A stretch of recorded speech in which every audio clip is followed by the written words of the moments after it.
नमस्कार। दीपावली की हार्दिक शुभकामनाएं। दीपावली और कार्तिक महीने के अमावस्या के दिन मनाया जाता है। तब बहुत अंधेरा होता है कि बहुत सारी चीजें करते हैं जिसमें साफ सफाई सबसे प्रमुख है। फिर हम क्या करते हैं, दीप जलाते हैं, इसीलिए दीपावली कहा गया है। तो दीपावली के दिन चार प्रमुख बातें है।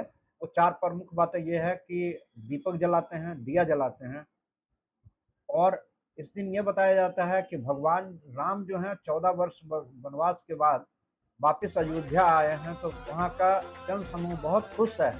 लोगों में बहुत खुशियां मनाई जा रही है, पटाखे फोड़े जा रहे हैं, मिठाइयाँ बांटी जा रही है, नए नए वस्त्र पहने जा रहे हैं कि भगवान राम आ रहे हैं, राम राज्य फिर से स्थापना हो जाएगा।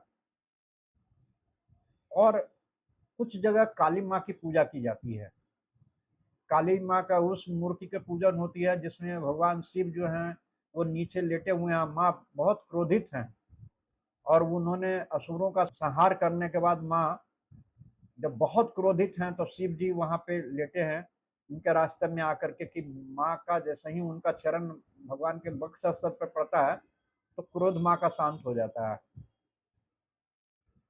और चौथी बात यह है कि गणेश लक्ष्मी भगवान की पूजन होती है। तो ये चार बातों का मतलब हमारे सारे व्रत त्योहार का एकमात्र अर्थ है कि हम कैसे अपने शरीर से, अपने मन से और अपने कैसे आत्मा से, क्योंकि मनुष्य जीवन आत्म कल्याण के लिए मिला है, तो हम अपने आत्मा का कैसे कल्याण कर सकें, इसके लिए हमारे साधु संतों ने इसकी स्थापना की है। व्रत त्योहारों के माध्यम से उन्होंने इसीलिए इसको स्थापना किया है। तो जो हमारा कर्म कांड है उस कर्म कांड का मतलब है, तो दिया जलाने की प्रथम जो प्रक्रिया है इसका मतलब ये हुआ कि दिया जो है, दिया में चार चीजें हैं। दिया में नीचे दिया है, उसमें हम तेल या घी डालते हैं, बाती डालते हैं और फिर अग्नि प्रज्वलित करते हैं जिससे कि प्रकाशमान हो जाता है। इसका मतलब ये हुआ कि नीचे जो दिया है वो हमारा शरीर है, ये पृथ्वी तत्व है। दूसरा जो तत्व है वो तरल तत्व है और वो घी या तेल है। तो घी या तेल का मतलब हुआ कि हम अपने चित्त को निर्मल करें। और बाती जो है वो मन है। जब मन समाप्त होता है तो निर्मल बुद्धि ही उस परम चैतन्य का बोध करता है। तो दीपक जलाने से प्रकाश जो हुआ वो थोड़े समय का प्रकाश होता है, थोड़े देर के लिए सुख मिलता है, परंतु मनुष्य को अनंत सुख की प्राप्ति करनी है तो उसे अनंत से ही मिलना होगा। वो अनंत अब उसके भीतर ही है। और भगवान राम का जो 14 वर्ष का वनवास है, ये 14 वर्ष वनवास का जो आध्यात्मिक अर्थ है वो ये है कि हमारे 5 ज्ञान इंद्रियां, 5 कर्म इंद्रियां और 4 अंतःकरण, ये सब के सब में संसार समा गया है। तो जब हम अपने 4 अंतःकरण को शुद्ध करेंगे, पवित्र करेंगे, तब हम अपने परम चैतन्य सत्ता से बोध करेंगे। भगवान राम जो हैं वो त्रिगुणातीत हैं, चैतन्य हैं, सच्चिदानंद हैं। और माँ काली के बारे में, माँ काली काली नहीं है। असल में कृष्ण पक्ष जब समाप्त होता है तो अमावस्या आता है और उस दिन खूब अंधेरा होता है, इसलिए रात जो है बिल्कुल काली होती है।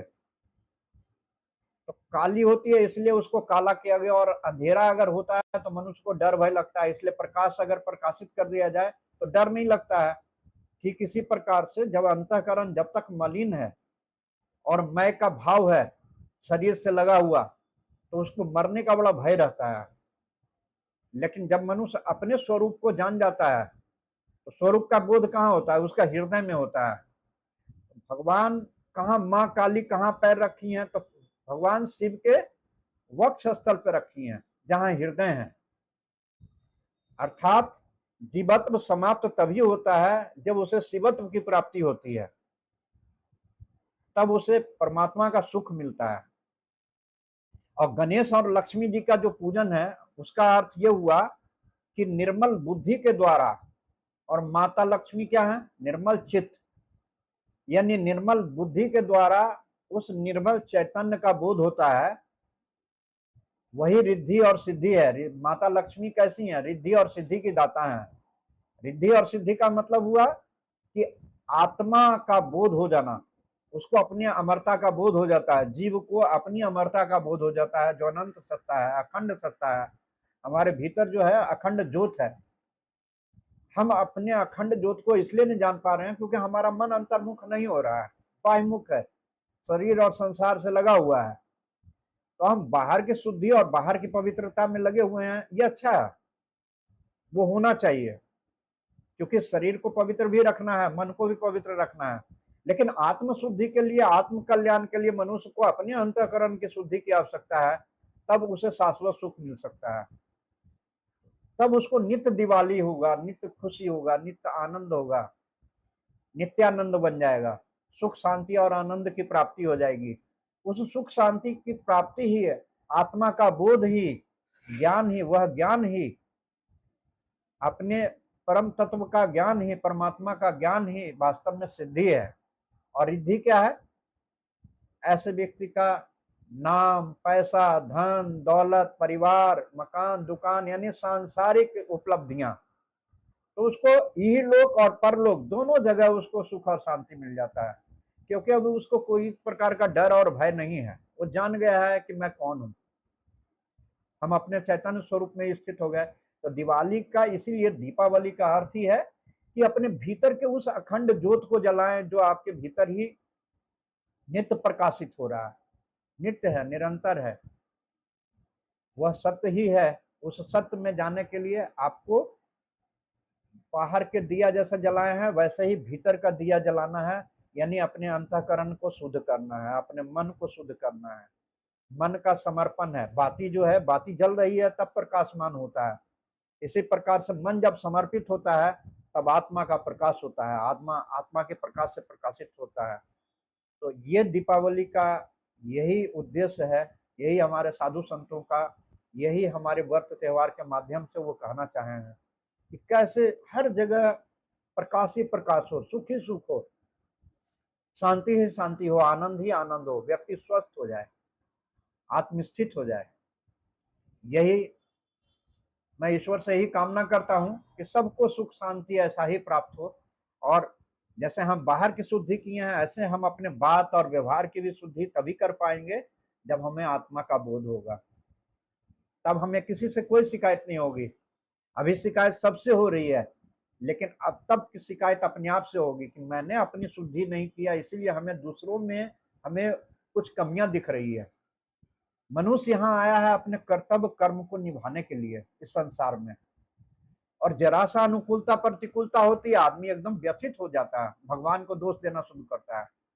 जबकि सब के सब जो भी कर्म है ये उसी का अपना कर्म है, और उसी कर्म का जब परिणाम मिल रहा है तो उसको लगता है कि ये तो भगवान ने बड़ा अन्याय किया, क्योंकि उसको ये भूल गया कि उसने क्या क्या किया था। अब जो हो रहा है वो कहता है कि हमने तो ऐसा किया ही नहीं, तो उसको इस बात का भ्रम हो जाता है, क्योंकि ज्ञान नहीं है। ज्ञान तो उसको यही है कि मैं शरीर हूं, और ये संसार उसको सत्य पर प्रतीत हो रहा है। संसार 24 घंटा नहीं होता है ना, तो जो 24 घंटा है, जो नित्य है, निरंतर है, हमें उससे संपर्क करना चाहिए, उससे साधना चाहिए। अब नित्य दीपावली हो जाएगी, हमारे भीतर की ही दीपावली होगी। इस प्रकार दीपावली की हार्दिक शुभकामनाएं आप सबको एक बार फिर से। दीपावली बहुत बहुत आपको खुशियां लेके आए, आपके घर में समृद्धि आए, लक्ष्मी माँ की कृपा हो, गणेश जी का कृपा हो, श्री राम की कृपा हो, माँ कालकी की कृपा हो, भगवान शिव का कृपा हो, परमात्मा की कृपा हो, ये सब कृपा हो। आप सबका बहुत बहुत धन्यवाद। आप सबकी दीपावली बहुत बहुत मुबारक।